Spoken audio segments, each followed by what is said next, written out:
The trial against Gerald Goines is just one step closer to being handed over to the jury. Goines is a former Houston police narcotics officer accused of falsifying government records for a no-knock search warrant on Harding Street.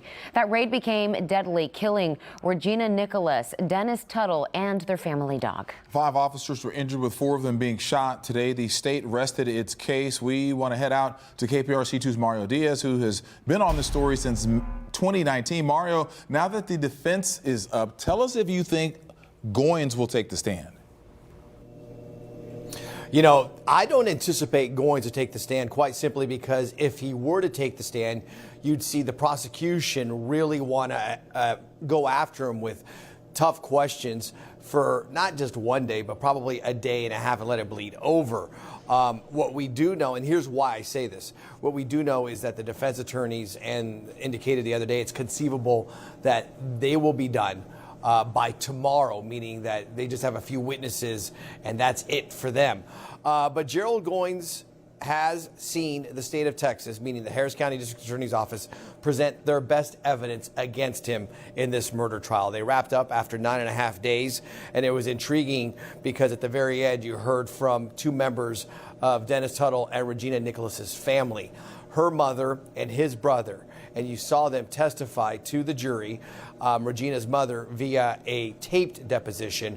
You saw them provide testimony to the jury about who they actually were, what kind of people they were like. And we learned from the brother that Dennis Tuttle had been living in pain for many years. He suffered a back injury back in the early 80s.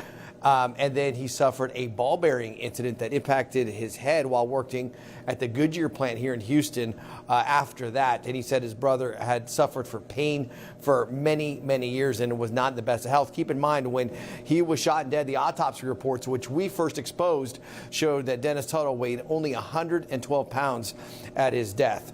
As soon as the state wrapped up, then you had the defense start to present its case.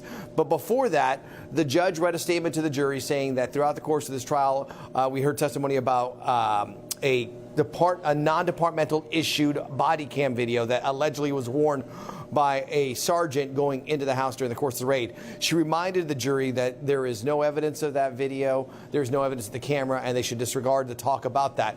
But then we had our first witness for the defense, Kristen Newland. She's a member of HPD. She was a K-9 narcotics officer.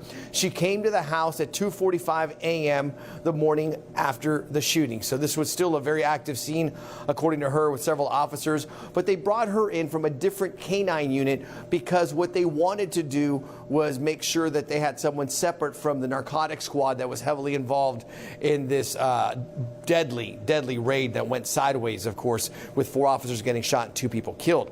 At the very end of her testimony, you had the prosecution say, listen, you weren't there to investigate the deaths of these people, correct? And they were pointing back to the fact that at the end of the day, these individuals were killed.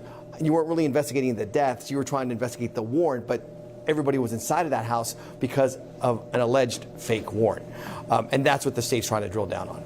That's the very latest here inside the courthouse. Mario Diaz, KPRC2 News.